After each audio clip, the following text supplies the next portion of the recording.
Good morning. This is the Beyond Meat marketing team, and we'd like to present our marketing plan for this company. First, when we look at our market, we've got the competitors across the globe.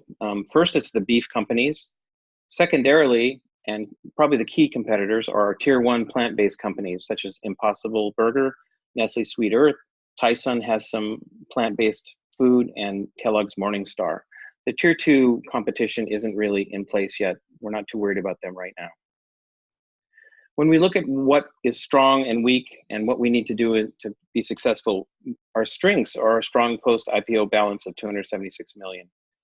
Secondarily, we have a lot of distribution from restaurants as well as 30,000 retail and food service outlets.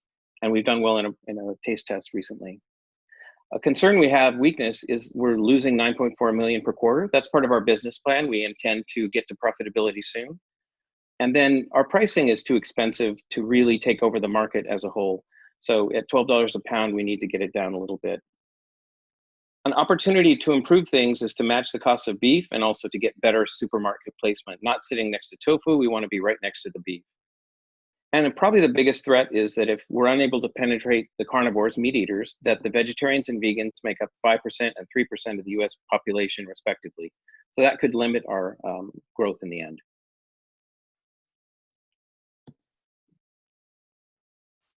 The plant meat industry has a fast-growing sector that has become crucial.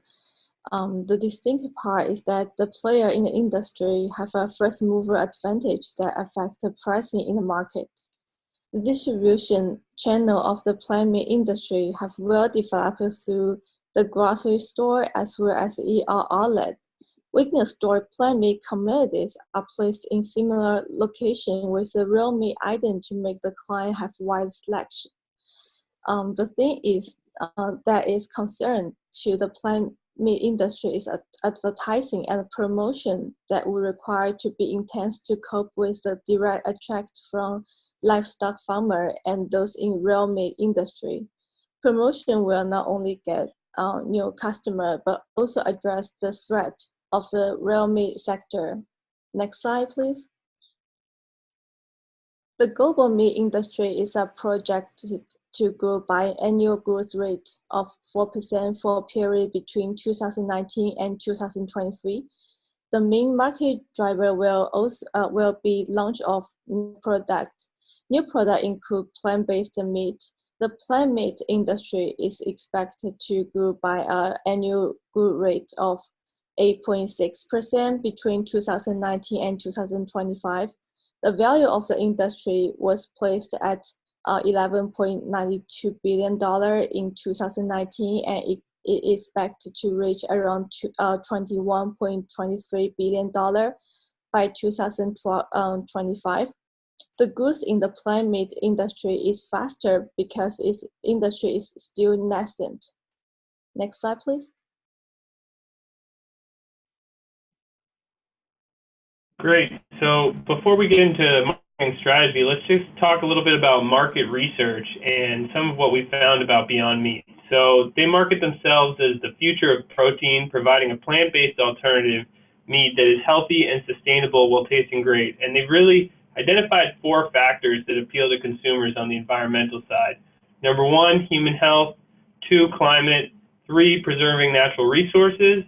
And 4, animal welfare. But with that said, 95% of their customers are omnivores. So they've really pursued a marketing strategy that is on the balance. And what it is environmentally friendly alternative with no judgments. They've promoted that strategy 2 ways. Number 1, by partnering with leading restaurants and groceries. And number 2, by providing Beyond Meat burgers that are similar to existing products in the market. And I just want to give a quick example of one of those similar products. Next slide.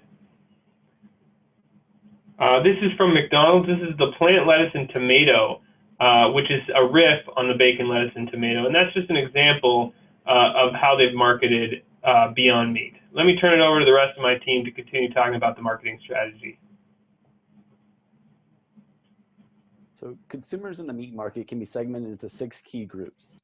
Each consumer segment displays a specific set of characteristics that Beyond can use to create targeted advertising campaigns that leverage the core values of each segment. For example, the urban eclectics, who comprise the largest segment in the meat market, is made up primarily of Gen Xers and millennials who value convenience, appreciate innovation, and importantly are very concerned about climate change and make purchasing decisions based on environmental impact. Ad campaigns targeting this group will highlight environmental benefits and convenience of Beyond's products over traditional meat and will be delivered on social media. As of today, Beyond has gained the most traction with the consumer segments that value Beyond's much lower environmental impact compared to traditional meat, the urban eclectics and premium players. Going forward, Beyond plans to create similar targeted campaigns for the remaining consumer groups with the goal of converting more traditional meat eaters to Beyond's products. Next slide, please. The objectives for marketing include growing brand equity, increasing brand awareness, and expanding the customer base. These objectives will be accomplished by continuing to build partnerships with distributors and restaurants, as well as environmental and health advocacy groups.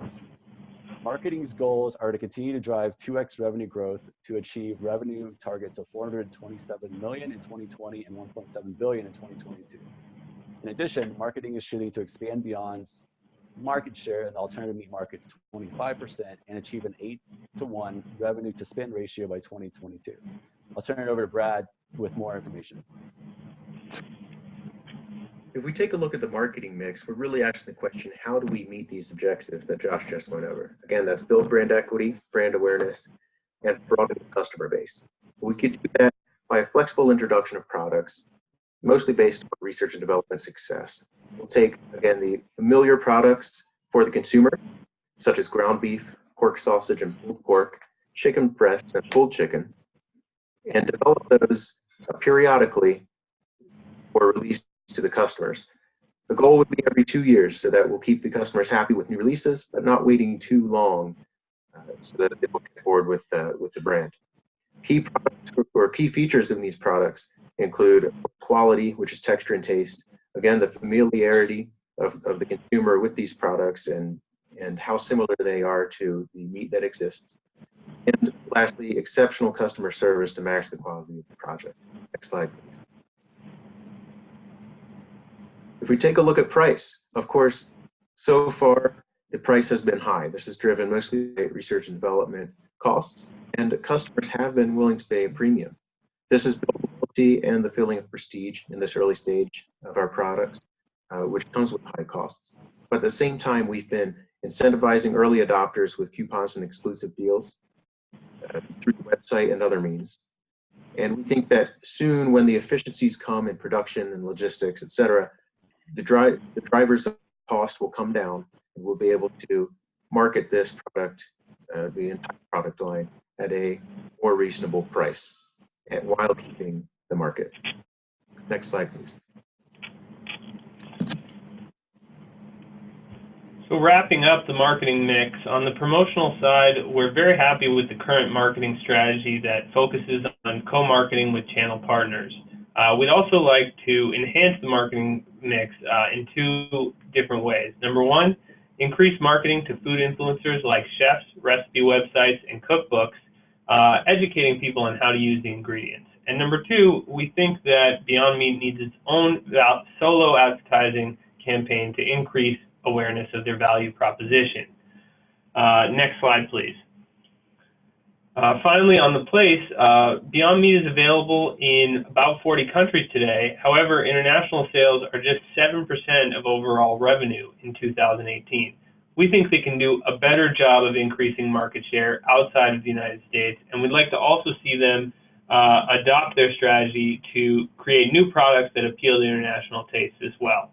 And that's the end of our marketing mix. Just to conclude and look at our forward strategy, again, we think that number 1, they should execute on their current strategy. Number 2, reduce the price of Beyond Meat products while maintaining a premium strategy. Number 3, accelerate introductions into international markets. And number 4, promote the product with a solo advertising campaign that focuses on their value proposition of health and sustainability with a great taste. If you have any questions or comments, please feel free to leave them on our page. Thank you.